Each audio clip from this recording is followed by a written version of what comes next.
एक बात समझ नहीं आती कि रॉकस्टार इतना निचोड़ क्यों रहा है GTA 5 को। अभी एक अनाउंसमेंट इन्होंने करी है कि भैया GTA 5 PS5 और Xbox Series S और X के ऊपर 15 मार्च को रिलीज कर दी जाएगी। अब किसको चाहिए वो गेम वहां पर?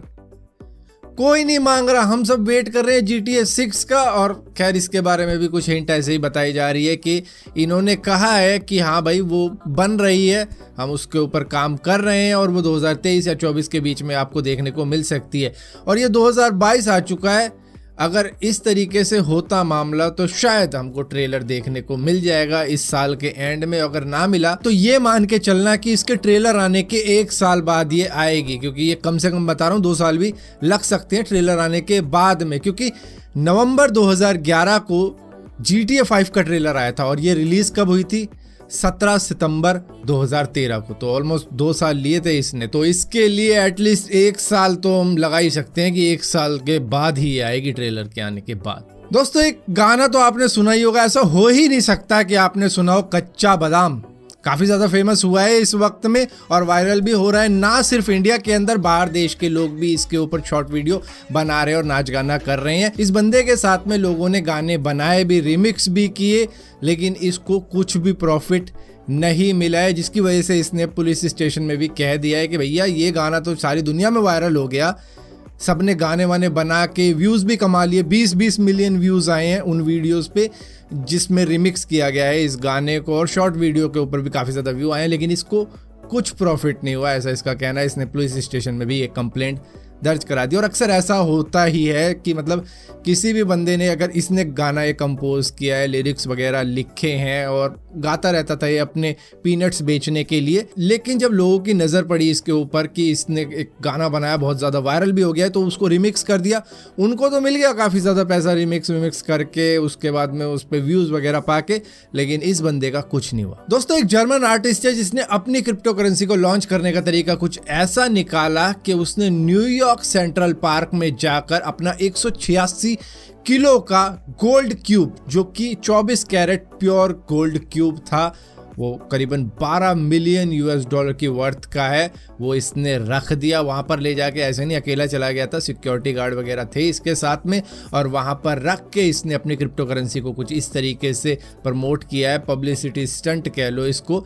जो क्रिप्टो करेंसी है दरअसल कैस्टेलो कॉइन के नाम से जानी जा रही है, क्योंकि निकोलस कैस्टेलो इसी बंदे का नाम है जिसको अपनी क्रिप्टो करेंसी को प्रमोट करना था।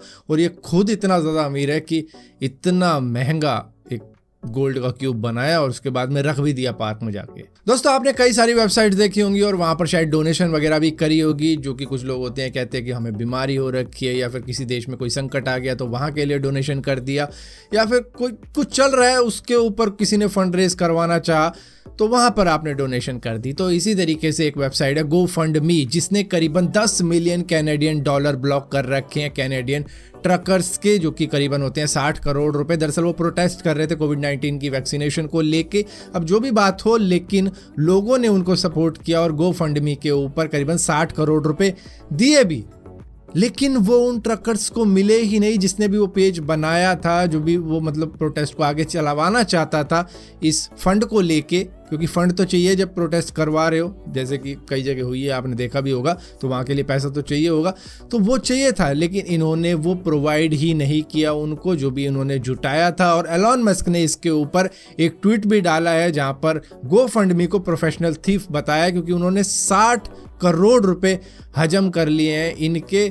और दूसरी तरफ में एक दिखाया है कि ट्रेन वगैरह लूट लेते हैं, उनको तो अनमैच्योर थीफ बताया है, लेकिन GoFundMe को प्रोफेशनल बताया कि वो प्रोफेशनली लूटते हैं। दोस्तों आपको मालूम ही होगा कि जेफ बेजोस की एक 500 मिलियन की सुपर यॉट नीदरलैंड से निकलनी है, जिसके लिए एक 1927 में बनाया गया लिफ्ट ब्रिज डिसमेंटल किया जाएगा, जिसकी वजह से लोकल लोग वहाँ पे काफ़ी ज़्यादा नाराज़ हैं और वो नहीं चाहते कि इस तरीके की चीज़ होनी चाहिए। ऑलमोस्ट 95 ईयर्स ओल्ड एक ब्रिज तोड़ा जाए सिर्फ उनकी सुपर यॉट निकालने के लिए। और लोगों ने तो सभी ने नीदरलैंड के यही डिमांड रखी है कि ऐसा नहीं होना चाहिए, लेकिन अगर ये हुआ तो वो सड़े हुए अंडे फेंक कर मारेंगे जेफ बेजोस की सुपर यॉट पे, और मे बी इससे भी ज़्यादा कुछ कर दें तो लोगों की नाराज़गी तो जायज़ है। क्योंकि 100 साल होने को हैं बस।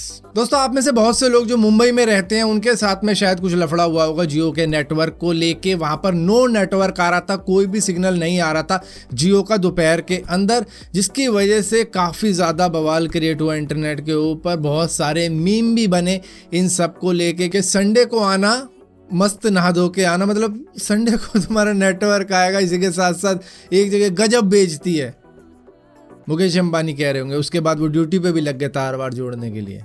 बहुत मीम बने वक्त। दोस्तों, लोग इंस्टाग्राम के भी एडिक्ट होते जा रहे हैं, जिसकी वजह से इंस्टाग्राम ने take a break feature launch किया था US, UK, Ireland, Canada, Australia के अंदर, और अब ये इंडिया के अंदर भी लॉन्च हो चुका है। ये आपको रिमाइंडर देगा कि भाई बहुत हो गया, बंद कर दे अब। फिलहाल के लिए दोस्तों इस वीडियो के अंदर इतना ही था। अगर वीडियो आपको पसंद आती है तो इस वीडियो को लाइक जरूर करना, शेयर जरूर करना, और इसी तरीके की और भी वीडियो देखने के लिए इस चैनल को सब्सक्राइब जरूर करना। और सब्सक्राइब किया तो बेल का आइकॉन जरूर दबाना, वरना आपको मालूम भी नहीं चलेगा मैंने को वीडियो डाली भी है।